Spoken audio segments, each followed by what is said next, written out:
The Burrows of Berea is a conversational podcast. We study the Bible and we talk about it. Not all of us are of the same faith, and one of us doesn't actually have a faith. And that's wonderful. We all love one another, and we're going to continue to talk about these things. The things we believe in and the things we believe about what we read in the Bible. Not all of these are necessarily true. Some of it is opinion and speculation. Thank you for listening and speculating with us. There you go. That was good. Yes. You are listening to the Burrows of Berea. Well, welcome back to the Burrows of Berea. I am Rick Welch, and to my left is Billy Eye Candy Kimsey. Like an extreme warhead, pucker up and get ready for the sweetness. That's great. I forgot about the That was a warheads. good one. You forgot about the warhead? They've got extreme warheads now. Yeah. Yeah. I mean, the warheads were extreme enough for me. Oh, I got some in my pocket. I'm like a creepy old guy that You carries got an candy. extreme warhead in your pocket? Well, Or are you just happy to see us? so happy. Oh, geez. And behind the glass is Rocket Man Andy Bishop and Sarita the Edge Edgerton. What's up, y'all? Da-na-na, da-na-na, Cherry the Annihilator Lewis. Hello. And to my right, even though this is not a holiday edition, it is a special edition. We do have a special guest in the studio for a testimony, but my wife Holly is here. Hi. Hi.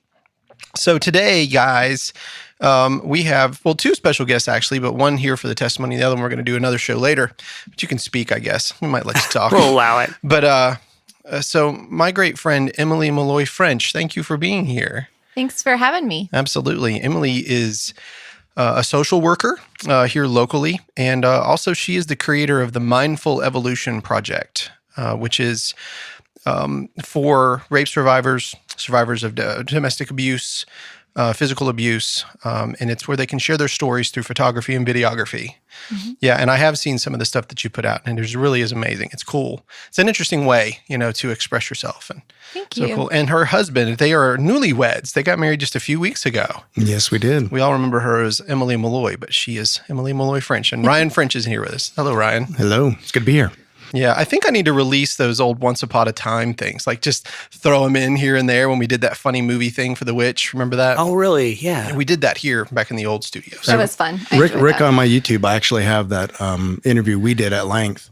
Oh, you do? It's on there, the video of it. About the Magnus Maleficarum and all that? I don't remember what was on it, but Yeah, that was a Malleus, the Malleus Maleficarum. I'm not sure what I did earlier today. Yeah. Don't look at me.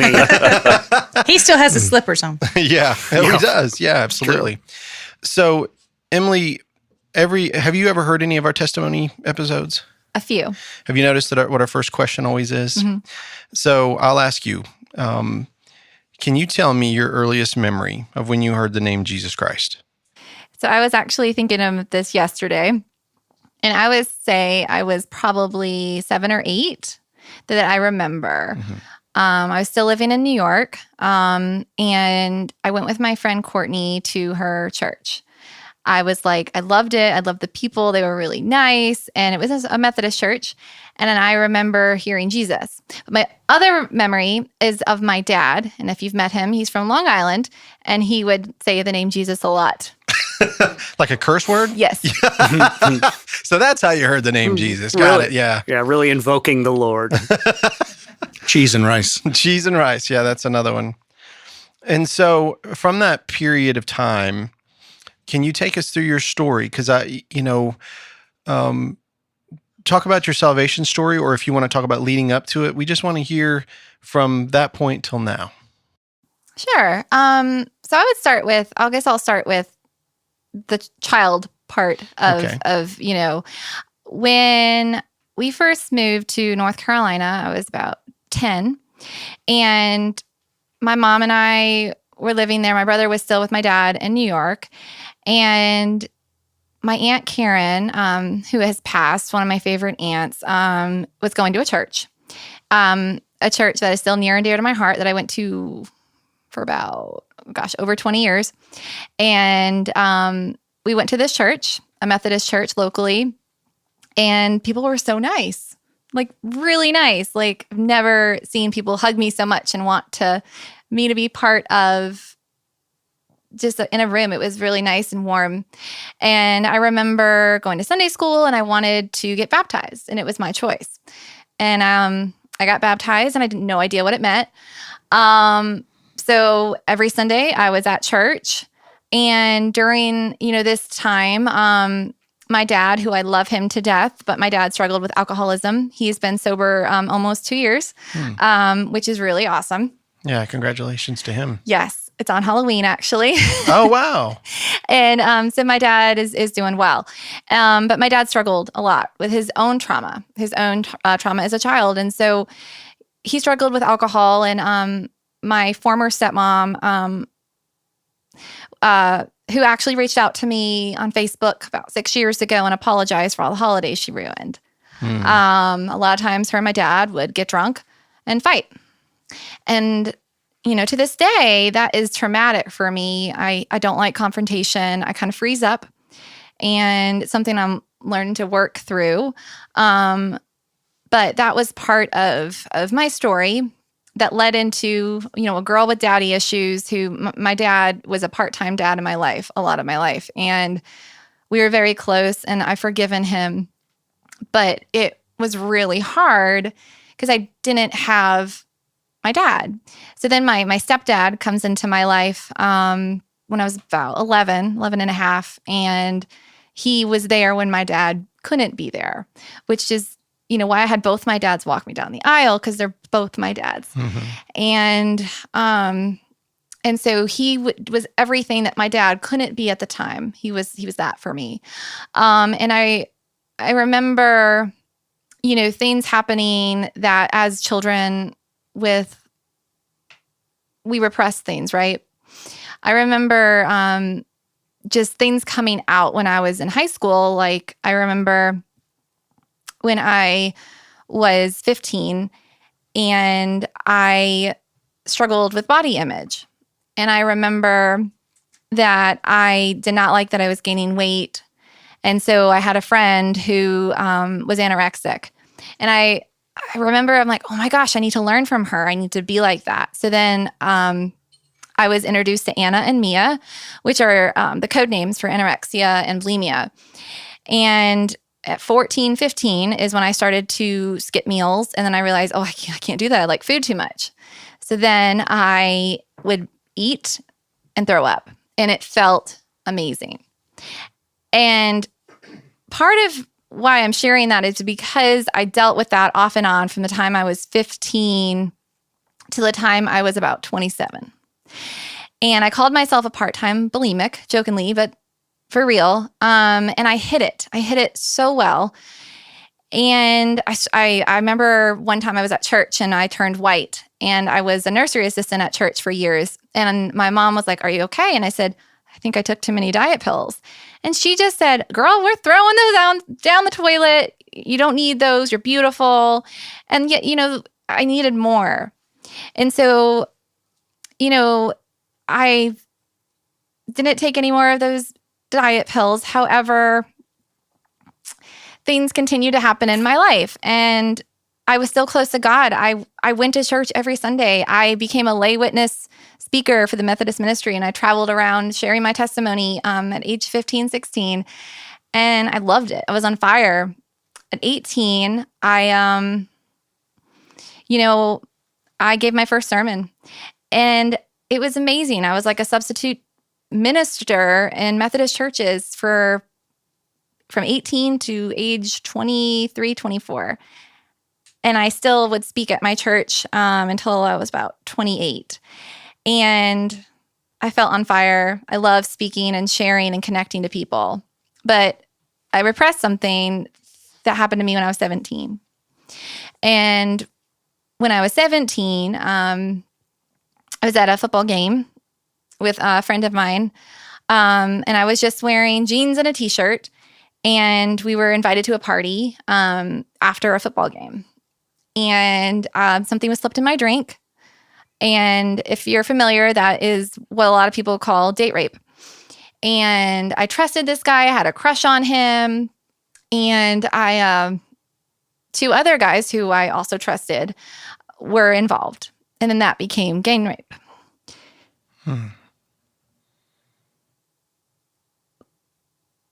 And so I repressed that for a while.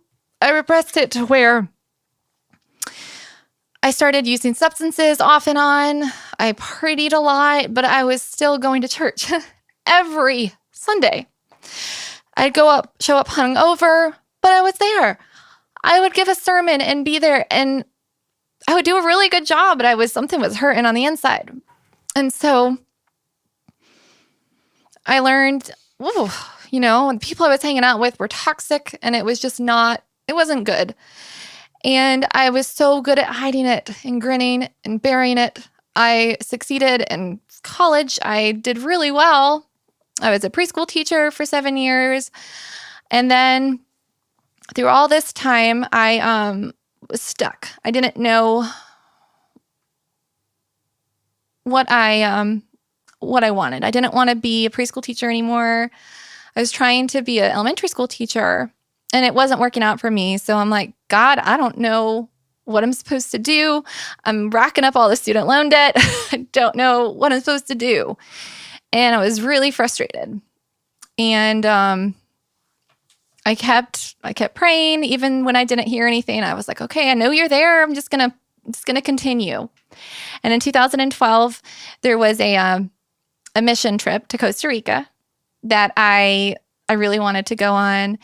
And our pastor at the time, who married us, Veronita, I was worried about the money, and I said, I don't know how I'm going to raise that money. I don't know how I'm going to get to go. She's like, do you trust me? I'm like, well, yeah. Do you trust God? Yeah.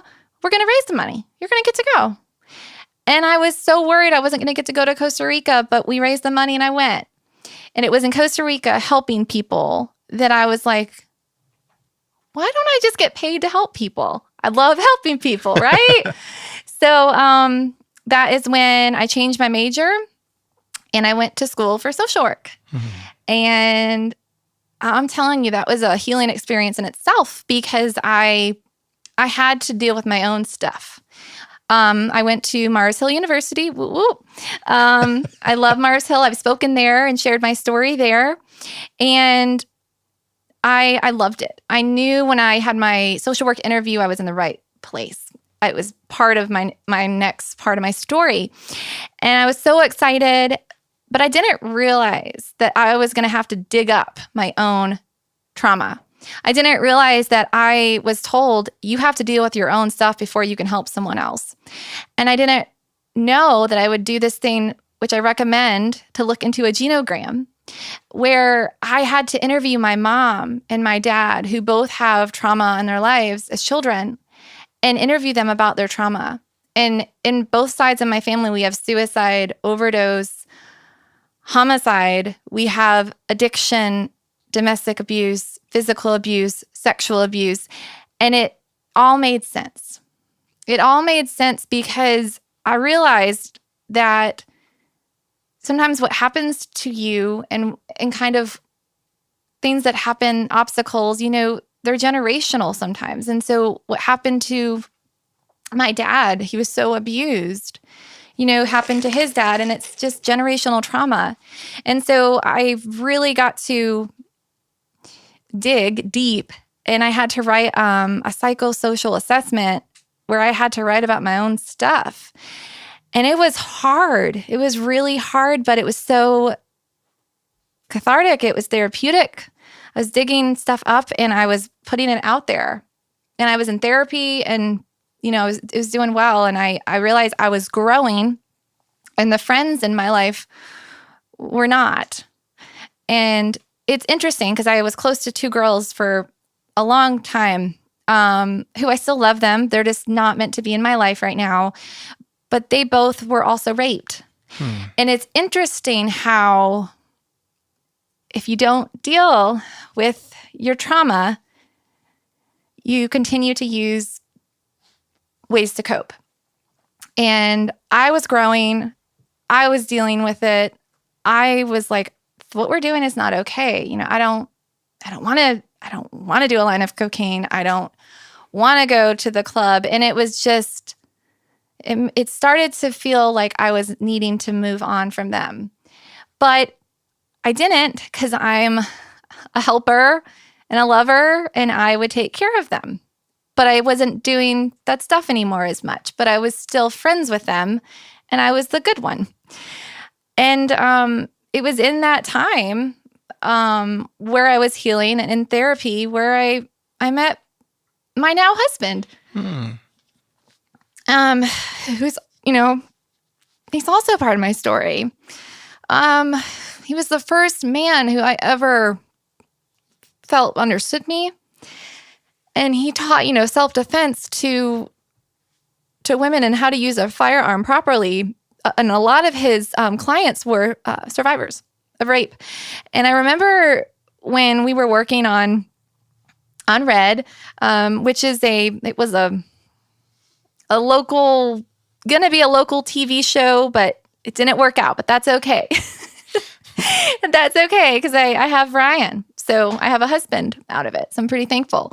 But he had to teach me how to use a firearm, to make it look real in a TV show. And we spent a lot of time together. And he helped me. I forgot about that. Yeah. I remember that connection now. That's why. Because of the firearms. Yeah. Because of the firearms. That's Did he ever come up from behind you and go like this? This is how you're supposed to do it, Emily? We were focused on other Patrick Swayze movies. Yeah, because she kind of did the wraparound ghost move is what Sarita was showing. It's normal. So that's right. I remember that self-defense. now. That had slipped my mind, but you're right. Well, of course you're right, but I just remembered that. So that's really cool. Sorry to interrupt. But. No, you're fine. I just, it was really cool because. Do you want to tell Michael Spears that you forgive him now? Yeah. It's all right? Michael Spears, we forgive you. We forgive you. He listens to the show. He did a testimony here. I know, I heard it. Yeah. What is he you? being forgiven for? Because he didn't finish the project. Oh, and then yeah. he moved away. Yeah. We love Michael anyway. Yes, we love you anyway.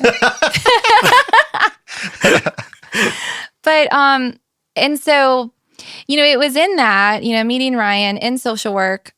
My first job, I helped individuals with dual diagnosis, with mental health and substance use, gain employment. And that was eye-opening. And then I helped children with severe trauma and intensive in-home with placement. And I did that for 3 years. And then, it's all just it's all connected. It's just all connected because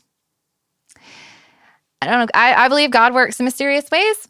And when I felt lost and I didn't know where I was going, he knew. And he knew, this is part of your story. And that takes me into Mindful Evolution Project and how that got started. Mm-hmm. So how that got started is, sorry, I have a small head. I'm trying to fix these headphones. Sorry, guys. And how that got started is in 2018. So I am a volunteer speaker for RAIN. And what RAIN is it's I don't know if you've heard of it, but it's RAINN, and it's Rape, Abuse, Incest, Neglect Network. And it's for survivors who can volunteer. You just fill out an application, you share your story, writing it down, you send it in, and then you become a volunteer speaker. And they send you emails of all these opportunities to speak at colleges, universities, especially for SAM, Sexual Assault Awareness Month, which is in April. And I like to post a lot in April. And I was like, I'm ready to share my story. And so I got gigs starting in 2018. And I spoke at Mars Hill University where I went, and it was so awesome to be back there. And I spoke at Survivor Nights in Philadelphia, and it was just really cool. But it was an event that Ryan went with me. It was the first time he heard me speak, and it was at I can't remember the university. Do you remember? No. Lenore Ryan University. And Ryan and I were driving home, and I remember sharing my story with football players, and, they were there for extra credit, but they were there. And I was happy they were there, and it was just really cool to share it with a room full of students, right? Because I know, as we know, the statistics, I don't know if you're aware, but 1 in 3 women are raped before they're 18, and 1 in 6 men are raped before they're 18. And so those are pretty big. So I knew I was talking to people in that room who had experienced it. No matter how many times I hear that number, 1 in 3, it never fails to be a shock the next time you hear it. Never. Yeah, absolutely. Absolutely. And so Ryan and I were talking, and he, I don't know what clicked that night, but I wanted to start something. And I'm like, I want to make a nonprofit, and that's still my goal, is to make Mindful Evolution Project a nonprofit. But it was the Me Project, and that's what it still, is short for. But we were trying to figure out the name. Yeah, we had a long drive back. I think we were just trying to distill it, but make it so that it doesn't get lost in the sauce of social media stuff. So we were just trying to elaborate and stretch it out and define it over and over again, and like what that could be. And yeah, and so we've decided on the Mindful Evolution Project together. He helped me come up with that name. I believe you did. Didn't you help me?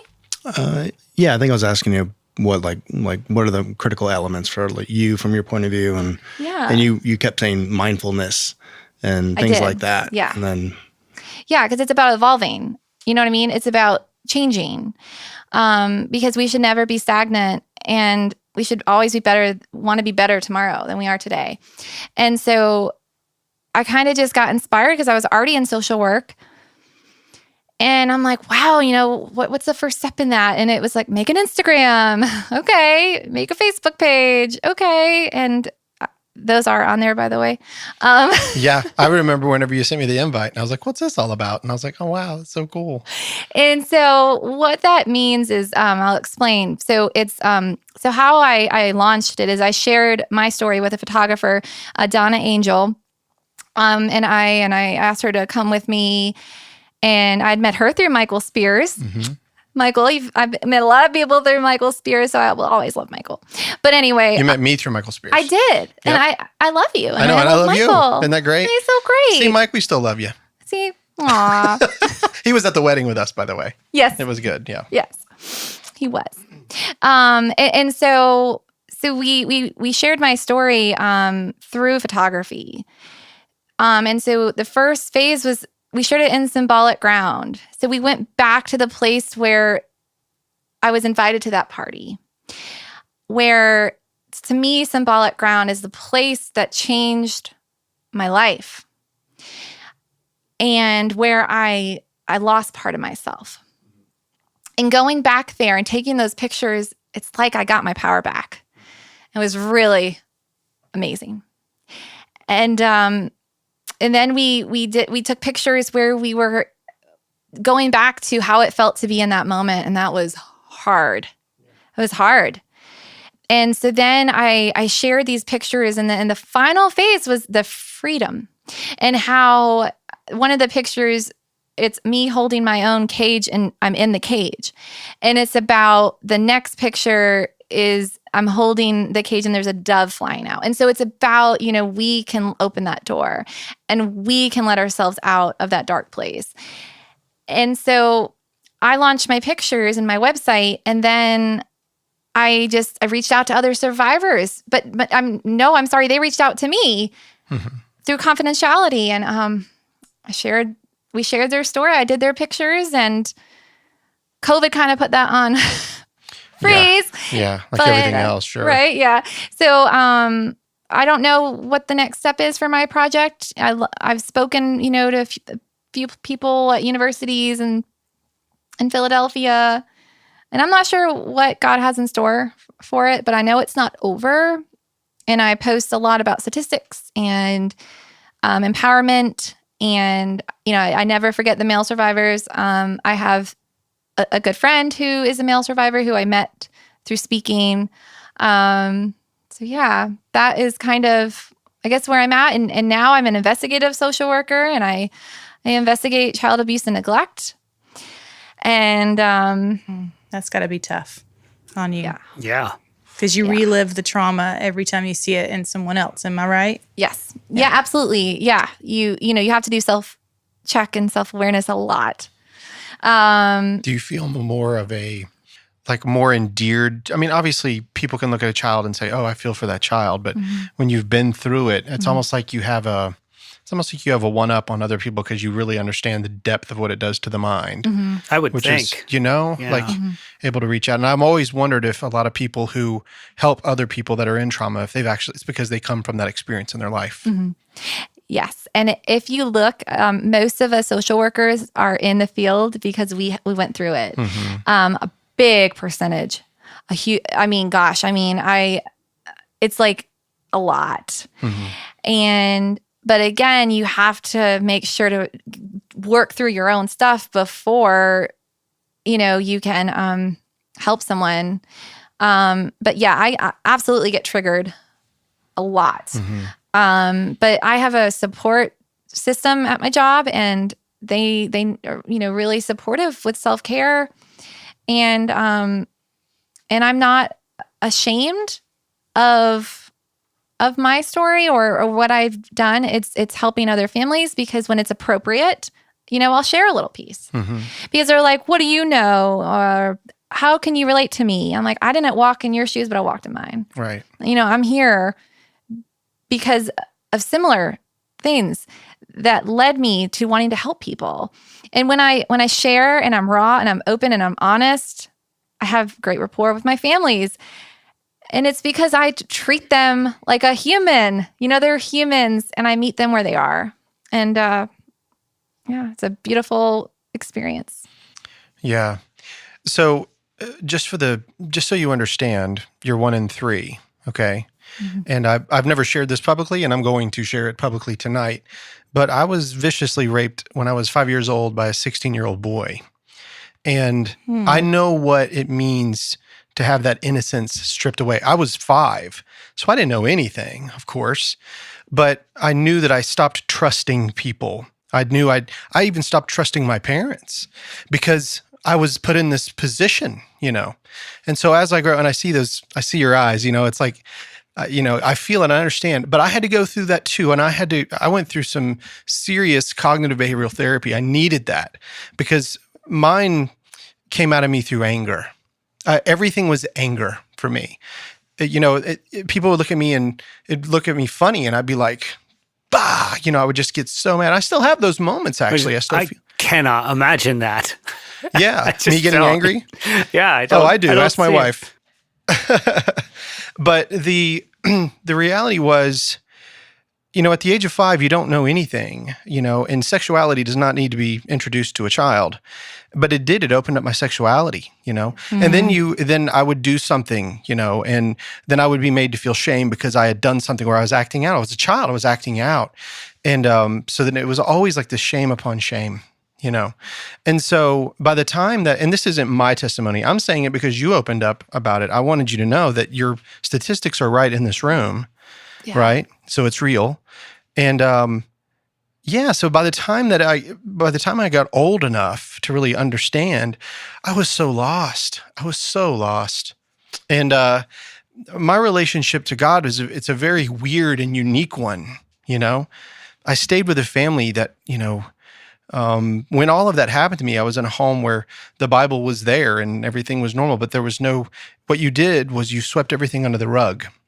You didn't talk about it. And back then, they didn't have the same kind of therapy that they do today, which I think is remarkable. I'm glad that they do.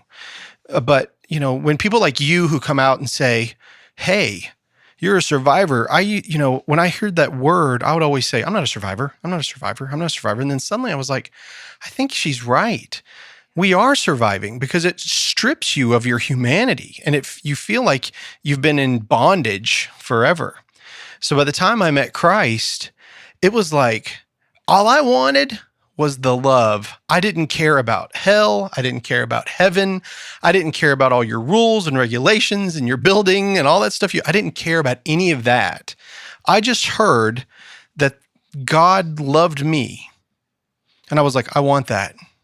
I don't know what that means, but I want it. I want it. And it's like, it's a love that never ends, And so, of course, I had the atheist mindset, and I could always argue with myself all the time, but the love kept penetrating me. And I kept saying, oh man, this is really something. But I also had people that suggested, Christian counseling. And I don't want to knock Christian counseling. So don't get me wrong here. But there's only so many times that I need to hear the name Jesus. I needed serious help, very serious help. And somebody saying Jesus can fix you. Yes, it's true. But there's a specific way that you have to do it. And I think CBT is that way. For me, it worked because we didn't talk about my past. We talked about what I dealt with in the present. Can you tell us what CBT is? Cognitive behavioral therapy. Okay. And I met... That makes sense once you hear it. Yeah. And, I remember I went to several Christian counselors. And it was always about what is your worth? What is your value? What is your worth? And I would say, a lot of times I feel worthless. I shouldn't yell at my child or I shouldn't yell at my wife. Why am I like this? And it's because of all that trauma. You know that, right? You acted out too. You had your own ways. You went partying, and you were trying to live that out, right? Yeah, I did. And another, and I don't talk about this one as much, but another repressed memory that I have is of my first, I was 11, and this came out in college. I was in a child sexual abuse training, and there was a survivor's story, and it was about a female cousin sexually abusing her. And that was when that repressed memory of a trip at the Outer Banks came rushing back, and I had to excuse myself to the bathroom because I remember a female cousin touching me. And it makes sense because it connects to the eating disorder, right? Because that's how I was controlling. I was thinking I was controlling this because I couldn't control this. And it's you got to heal the trauma. You have to heal the trauma. And that's why, thank you for sharing, Rick, and I love you. Yeah, I love you. And I'm telling you, it is out there and we have to talk about it because if we don't talk about it, it's going to keep happening. And we need to heal the trauma because if we don't, we're going to continue to see it. This generational trauma with our families, and it's heartbreaking and it's getting worse and it's not getting better. And so I just hope that my project, I hope to take it global one day. Yeah. And travel and just have a huge, huge army of survivors and just going and helping and just going into villages where it's scary, where they're getting raped all the time. Yes. Right? Yes. And if I don't know if you know this, but this is something I used to do when I gave a talk is I'd make everyone set their phone. I'd make them set it for 98 seconds. And I haven't looked at that number. I should have looked, but it was every 98 seconds somebody was sexually assaulted in the United States, and that's just the United States. And every 8 minutes, a child is abused, sexually abused. And those are some things. If you set your phone, it's a reminder like that. It's just, whew, yeah. Yeah, that'll explode you. One thing I like that Rick just said, and I actually have 2 points, is he said he was violently, I didn't like this, but the way he said it, he said, I was violently raped. And a lot of people will, I don't want to say gloss that over, but they'll say, I was abused as a child. No. You can be smacked across the face, hit. That's child abuse. But when you're sexually assaulted as a child, as I was, as Rick was, as you were, that's rape. Yeah. That's rape. That's the word. Everybody hates that word. Nobody likes the word rape. Nobody wants to talk about it. Nobody wants to hear it. But when he said that, he could have glossed it over and said, I was abused at 5 years old. Right. But he said it in a way that we all went, I know I did. I know I kind of because it's so traumatic. The word is traumatic. But to your point that you didn't say this specifically, but when you get past the shame, that's when you get your power back. Because Satan no longer has that control. And I don't know what your beliefs are on Satan, but he doesn't have that control over you anymore. Because shame keeps us quiet. It keeps us in our corner. It keeps us isolated. It keeps us in the dark. Because nobody else has gone through what I've gone through. Nobody else. But that's a lie. That's a lie.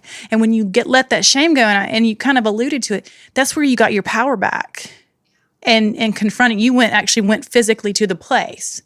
Many people may not be able to go back to where they were assaulted. But it was powerful for you there. And, you know, one of the things that I teach my daughters and my sons, but my daughters always watching, you know, never leave a store and have your phone, you know, and always watching and things like that. And my husband said, why do you do that? And I said, because I've been assaulted. Yeah. I'm always watching. And he said 9 times out of 10, he said, I never even think about it because it's never happened to me. Right. Most men probably never leave a store with their head on a swivel like this, or drive when they're driving by themselves, walking, running, whatever, never always looking. I run armed or walk armed. I don't go, even in my neighborhood. Like, so, I mean, it's something that most men, unless you have been a victim, don't think about. You just walk out of a store, go to your truck, get in it, drive away. You know, we're walking out looking at every single person, every single car that drives by. I mean, it's women just have, I'm sorry guys, but women just have it a little different because we are sometimes more vulnerable. Not my daughters and not me. Yeah. I remember one of the, when you have a trauma like that, you know, it will surface at different times of your life in different ways. It manifests, right? Like you described. And one of my manifestations was after I had my children. And when Kate and Joey and Maddie were young, when they were little, I developed agoraphobia, and I'd never had it before. And if you don't know what that means, it's basically the fear of leaving your home. And if anybody knows me, I have no fear of leaving my home. But at that stage of my life, when my kids were little, I started freaking out. Now, I didn't have a problem leaving on my own, but if I took my kids anywhere in public, I was paralyzed. And it created a lot of friction in my marriage because my wife at the time was very open, you know, and like, let's go, let's do these things, let's go to the fair. And I was like, I'm never going to the fair. There's no way, because I can look at that guy that's right over there and I do not trust him. And he could be perfectly fine, but I just didn't trust him. You know, his hair was unkempt, and that reminded me of the boy. And I thought, that guy is a sicko. He was perfectly fine. For all I know, he could have been the greatest human being walking the planet. But I was feeling these things. You know, when you go through trauma, you know how you can feel it on your hands, almost like it's out. You can almost feel a buzz to yourself. Right? A buzz. That's a good way to put it. It's like a buzz, you know, and your fingers single. Yeah, you feel it on. It's like you develop this way to feel your surroundings, and you're very aware of them. Yeah. And so, but they're irrational. They're rational and irrational. You know, and so you got to try to figure out ways to swim through that, right? Now, the Lord helped me tremendously.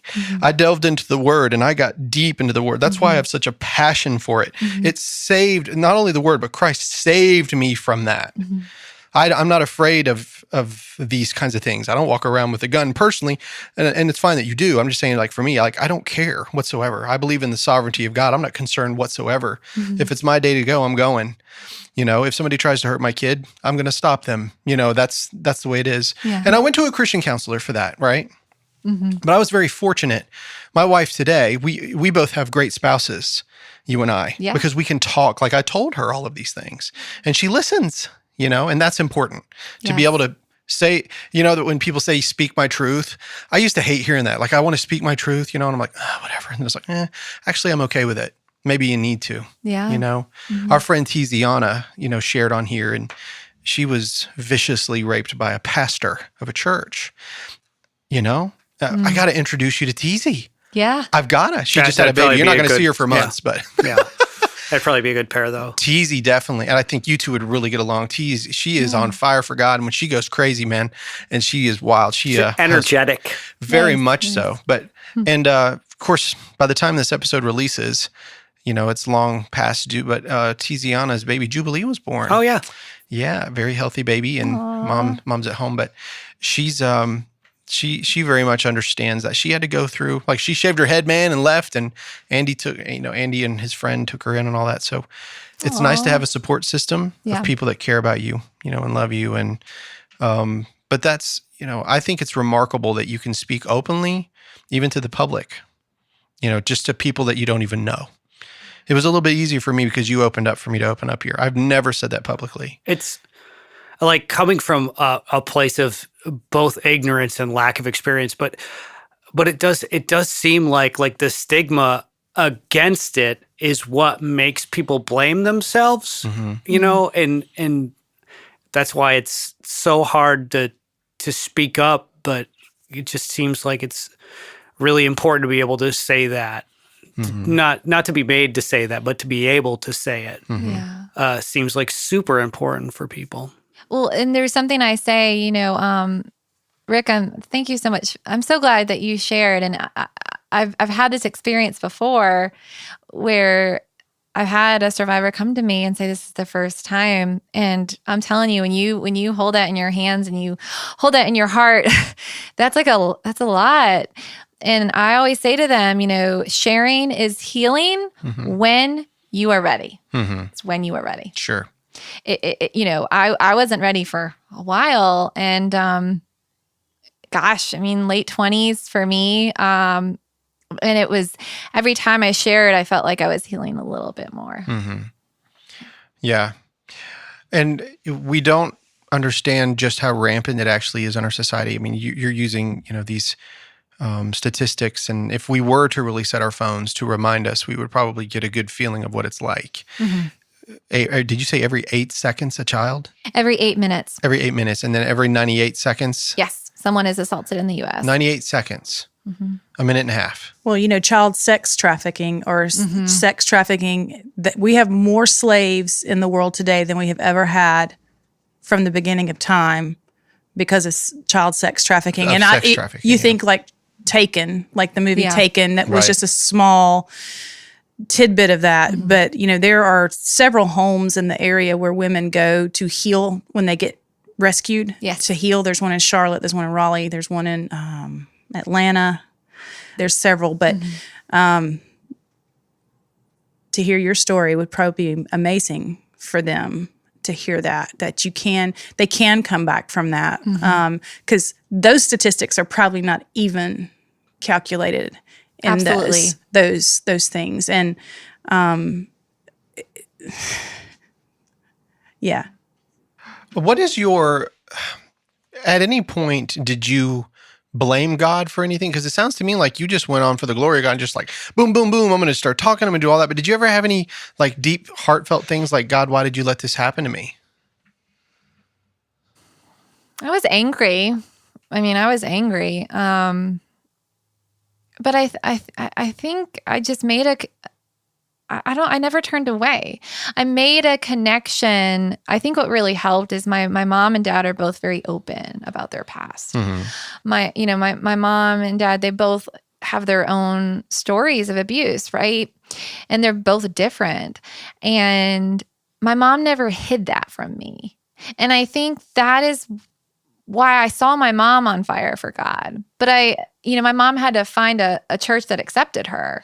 And because she grew up Southern Baptist and, you know, was turned away, you know, for saying, you know, just that's her story to say. I'm not going to share it. But she came back to God when she found a church that accepted her. And I don't think I ever blamed God. I would say I was angry, but I just think that I dove deep into research and statistics, and people were placed in my life that had similar experiences, and I think I'm still here today because I didn't turn away, because I kept going to church, because I started sharing my story and connecting it to my faith. You know, I mean, the families I work with every night, I pray for my current families, my former families I've worked with, and my future families. Every night I say that. I don't say names. God knows who they are. I just say that because I never know what I'm going to encounter. I have some scary days, and I just pray about it. Yeah. I had this very cathartic moment personally because of the way that I believe in God's sovereignty. I believe that nothing surprises him ever. And it's easy to point the finger at the world and, you know, and say, or it's the devil or it's the world or whatever. And to me, that was a very weak argument because God had to allow everything. It's easy. Just read the book of Job. You can learn all you want about it. There are moments whenever things are going to happen to you. And one of the things that Job said was that the Lord giveth and the Lord taketh away. Blessed be the name of the Lord. And after this intense study on Job's life and everything that happened to him, and let's keep in mind his kids were murdered.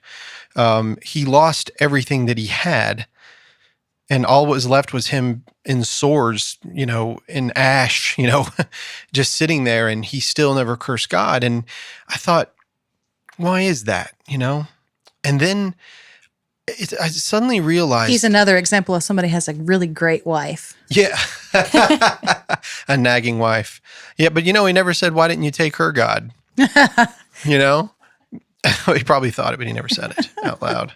Or at least it wasn't recorded for us. But I suddenly understood that everything that happened to me that he was very aware of, and that it was allowed. And at first I was angry because I thought, you've let this happen, and it screwed up my life. I was 5. How could you let this happen to a 5-year-old? But then there's also 6-month-old babies that have brain cancer. This is the world we live in, okay? It is. Statistics are what they are. It's the world that we live in. But then I started to think, the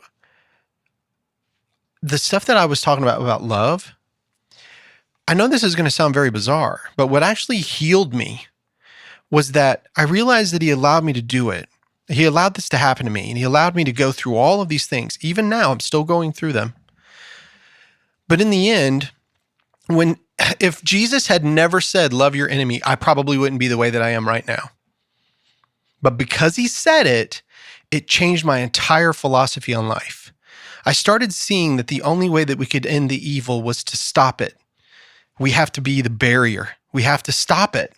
And the only way we do that is if a man compels you to carry a case for a mile, go with him too. If a man wants to steal your cloak, give him your tunic. Stop the evil where it is. And so you've always heard you can't really heal unless you forgive. And then I started thinking about that 16-year-old boy. And then I started thinking about before that, what happened to that boy? Right. What caused him to want to do that to a child? And then, I'm sorry, go ahead, Andy. I was just going to say absolutely something. And then I don't started think- suddenly feeling love for that boy. I don't think you have the no. idea if it's not given to you. I No. really don't. No. And it's like, well, and see, that's what this is. You see, it perpetuates itself. And that's what humans are. We perpetuate things through one another. But that's why I love Jesus so much, is because he stops it. He sacrifices everything for everyone. And he tells his disciples to do the same. He says, you can't be one of my disciples unless you take up your cross. I mean, think about that for just a second. You're taking up your cross. You're carrying it. You're like, guess what? I've had all this stuff happen to me, and I'm going to openly talk to you. I'm going to go into this kid's home. I don't care if you get paid to do this, to be honest with you. I'm glad you do, but I don't care because it takes a certain mind of a person to do what you do. My wife teaches special ed. It takes a very unique person to work with these children. It does. And I constantly have to tell her, no, you can't bring them home to live with us. It's always, she loves these kids, but I bring everything back to this, don't I? Love. Yeah. Well, it's a good thing to go back to. Why not? Dude, I think about that boy. I think about the parents of the boy. I think about the shame that it brought. I think about the shame that my parents felt. I think about how they tried to sweep it under the rug because they didn't want to deal with things. Then I learned things that had happened to my own parents. And then I thought, wow, this is rampant. Yeah. We are all closeting, hiding things. Do you know what I mean? We're all just these bundles of fear and anxiety. And so, but thankfully, and I will say this, a non-Christian therapist helped me see it. That's why I love cognitive behavioral therapy. And I'll tell you, anybody that's listening to this, you should try it. You should. I don't want to speak harshly of Christian counselors. They have their place, everything in its time. But for me, this guy, I'll never forget this guy. His name was Rick, and he was real. And he said, it's not my fake Rick. But honestly, he didn't talk about my past. That was a shock because every counselor always brought up my past. And he was like, oh, I'm not worried about the past. I'm worried about today. What happened today? And I remember, I won't say who he was, but this one of these bosses that I had in the past, he called me this the F word name and all call me an idiot and all this stuff. And I wanted to kill him. I wanted to murder him, you know? And I remember because the guy called me an effing idiot. And so I went into my therapy session. He's like, you look like you're a little irritated. And I said, I am very irritated. And he's like, why? And I said, well, my boss called me an effing idiot. And he goes, well, are you an effing idiot? And I was like, I didn't like that response, you know, because I'm like, you're my therapist. You need to hug me and love me, you know? And he was like, well, are you? And I was like, no, I'm not. And he's like, okay, then what's the problem? Yep.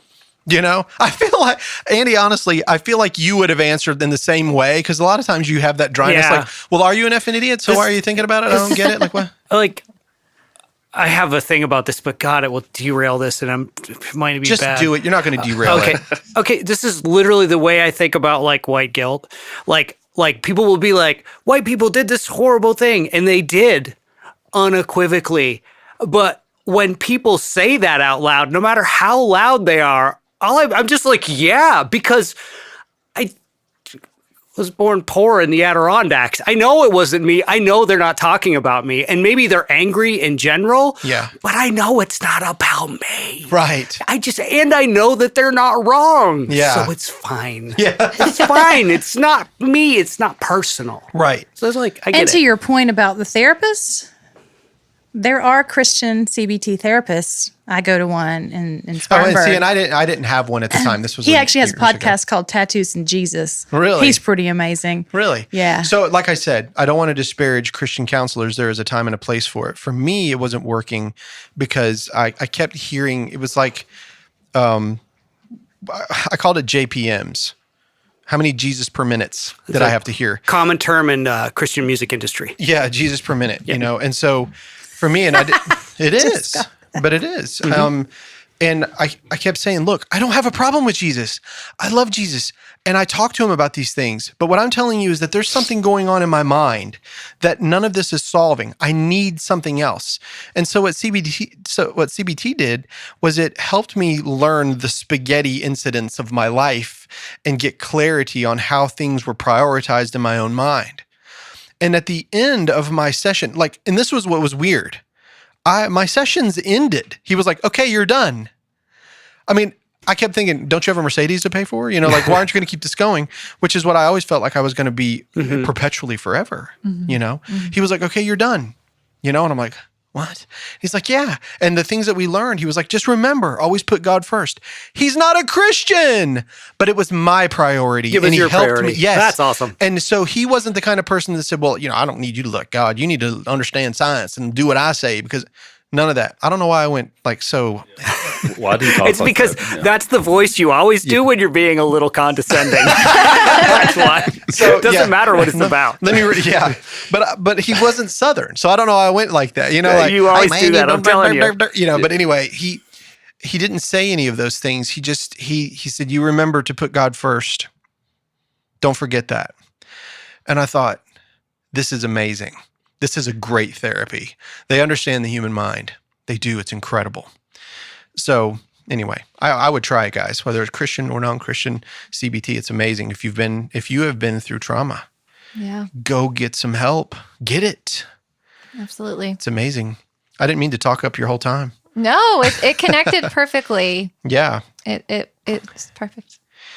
Does anybody have any questions that they would like to ask Emily? This is usually the little Q&A session at the end.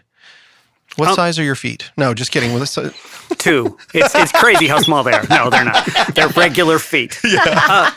So I don't know if there's like a concise answer to this. I suspect actually there's not. So it might be kind of a squishy question. But when you were in that spot, when you were kind of like starting to pull away from like drugs or whatever you were doing at the time, and you were still kind of playing like den mother to your friends and stuff like that. And you said you were working on yourself in that time, which is, first off, really difficult position to be around that and pulling yourself away from it without actually physically detaching is phenomenally difficult, first off. But you said you were working on yourself in that time. Like, what does that look like when you're in a situation like that, but at the same time, you're kind of starting to do some work? What does that work look like? Again, that might be a real hard question. That is a hard question, but I like challenges. So I would say me pulling away Was the work. kind of, or at least It partially? could be part of the work, and realizing that I needed to move on was part of the work, but I wasn't able to say goodbye. You know what I mean? It was like Yeah, a they're your trauma friends. response. I needed them. I thought, I'm like, Those are your people. yeah, and we experienced something together at different times in our lives, or at the same time in a different state. You know what I mean? We were connected, and I loved these girls. It just So it was like kind of self-realization, sort of. yeah, Sounds like. yeah, and it was yeah. Yeah, well, that's the first thing you have to do every time, isn't it? Yeah. I say as if I have a damn clue. All right. Well, I mean, anybody else got any questions? I think I'm good. Thanks for coming on, though, Emily. Thanks for having me. Yeah, I appreciate you, really do. Just being honest and sharing that. And I can still see, when the pain, there's always going to be that little bit of a pain. And it's that person that was back there, and you, who knows all the words that were said to you and all the stuff. But I think we always uncover those little things.